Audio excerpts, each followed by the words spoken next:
Hey guys, welcome back to episode 5 of the Bananoi podcast. As you can hear, today's episode is in English because I'm still recovering from my sickness, and I thought it would be nice for a change to do something a little bit more personal and vulnerable, and I can't be bothered to speak Vietnamese for that. So here we are. I recently got inspired by other YouTube content creators who were talking about the value of documenting life. And it doesn't matter how boring somebody might think that their life is, because boring is normal, and normal is what actually makes life life.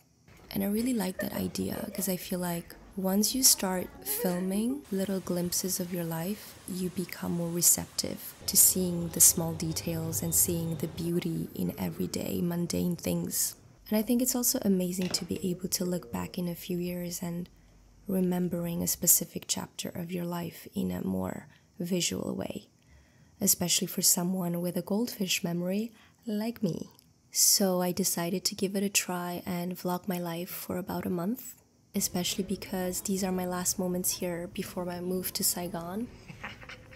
And I just thought it would be cute and wholesome to make a podcast/visual diary episode to honor the life that I've had here for the past 5 years. Honestly, even just saying that I've lived here for 5 years is insane. I've been moving around everywhere my whole life, and I'm kinda used to getting bored of cities faster than my romantic relationships.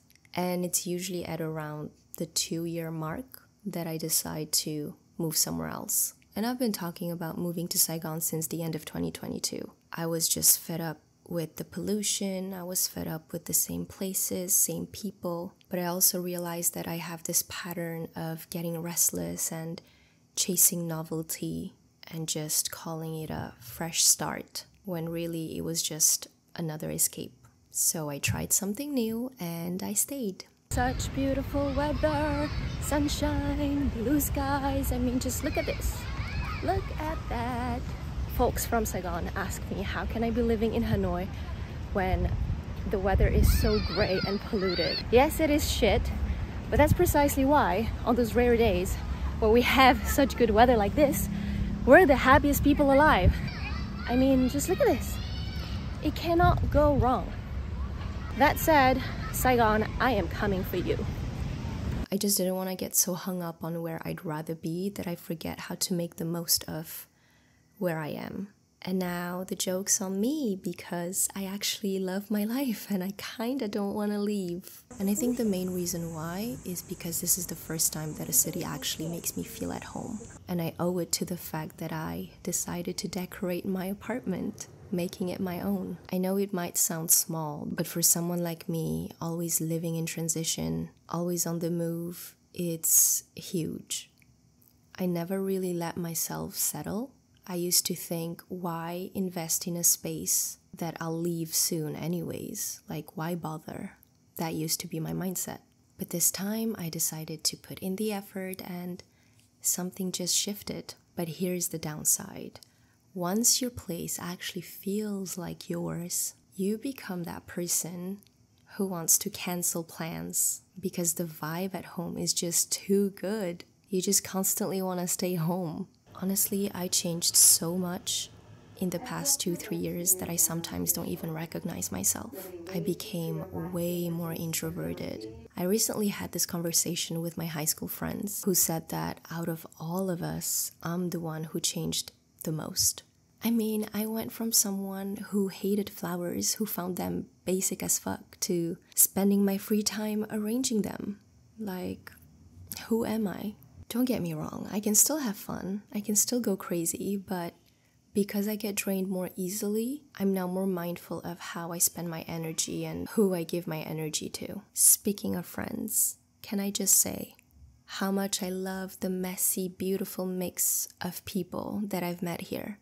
From my old local work crew, always up for a laugh, and a Vietnamese language challenge, where they just end up making fun of me, to my high school friends.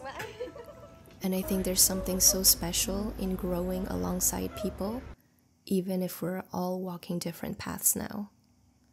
I have friends that I've met abroad who ended up here in Hanoi with me.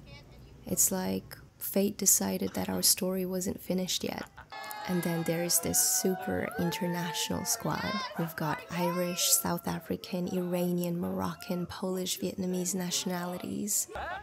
And we've been through it all. The good, the bad, and the ugly. From countless festivals and savage nights back in the day when we were young and full of energy to now board game and movie nights at home like the adorable grannies that we've become. We've laughed and cried together. We've had tensions and fights and misunderstandings. But most importantly, we've always been there for each other. And as I grow older, I realize how rare and precious it is to create such long-lasting and meaningful friendships, especially in adulthood, and especially as a third culture kid like me. Again, with the constant moving, I think I had just gotten so used to not get attached to the city, but also to the people. I just had this mentality of, well, it's all just temporary. I probably won't even see these people again. So it's pretty amazing to see what the universe brings you as long as you're open to receive it. Being in Hanoi also made me want to show up differently with my family, as I found myself softening towards them. We've definitely had our tensions over 2 decades, but lately I've been trying to move past the triggers, to spend time with them not because I have to, but because I choose to. And I don't know, I think something just shifted when I got clearer on my values. I stopped reacting, or at least I'm trying to, and I started showing up with more intention. Pretty much less habit and more choice. Hanoi is also the place where I finally felt financially stable. And boy, does it feel good. It would be a lie if I said that I'm really passionate about my current job. I teach English to kids, and for the longest time, I've struggled with the idea of just being an English teacher. I think we live in a world where work is so tied to identity. It's like what you do for a living defines who you are. And I just came to a realization that a job can be just that, a job. It can just be a means to earn money and to have enough free time on the side, to have your own personal projects and hobbies. And it doesn't make the person who chooses this path any less than the person who chooses to pursue their passion as a career. I actually think there's something liberating about not needing my job to fulfill me, but support me instead. And although I'm not passionate about it, I know that I care and that I'm a good teacher to these kids. Not just in terms of teaching the language, but just being aware that I can have an impact on them. Being there for them when they need it, especially when I get the sense that some of them might not get that support at home. And I think that's the most rewarding part of being a teacher, seeing how your behavior can shape another human being. And honestly, it can be a lot of fun sometimes, especially when you don't have kids of your own. I can see a giant Godzilla outside the school! Oh my god, really? That's crazy. Yes! What color was it? Black! Wow. Does it have a name? Yes! What's its name? Giant lizard! Look, I am taking. And when you have enough, or when it gets tough, because it always does eventually, you get the sense of relief that, thank God, I can just give them back to their parents, they're not mine. It feels like getting a refund. Hanoi's the city that helped me grow into this softer and more self-aware version of myself. A healing adult version of the girl that I used to be. This is where I started aligning my life with what I truly value. Not what looks good on paper, not what others expect of me, but what actually feels right. This is where I started going to therapy for the first time. This is where I got depressed, like in any other city that I've lived in. But I think the difference this time is that I actually put in the work. Hanoi gave me the space to slow down, to unlearn, and maybe for the first time to start liking the person I was becoming. Leaving Hanoi for Saigon feels like stepping into the unknown. And the truth is, I'm a little bit scared. Even though I spent my whole life moving from country to country, I think it's just more daunting to start from scratch now compared to 10 years ago. As I grow older, I start craving roots instead of wings.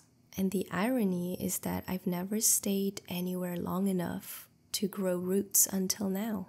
And maybe that's why this goodbye stings more than the others. Everyone I know keeps saying that they see me thriving in Saigon, that I'm meant to be there, but I've gotten so introverted, and the rush that I used to crave doesn't excite me as much anymore. I've just grown to love Hanoi's slower rhythm, the calm that I used to find boring. Honestly, I am a little bit scared that Saigon might be too overwhelming for me. But I've also hit my 30s with a stronger sense of who I am. I'm learning to control my fear and not let it control me. So I'd rather try and fail rather than sit wondering. And the fact that I dared at all, that's already a win for me. And it's reassuring to know that even if it doesn't work out, Hanoi will always be here for me, and I can always return. And that's the beauty and privilege of calling a place your home. Thank you for listening to this episode. I hope you liked it, and I'll see you in the next one. Bye!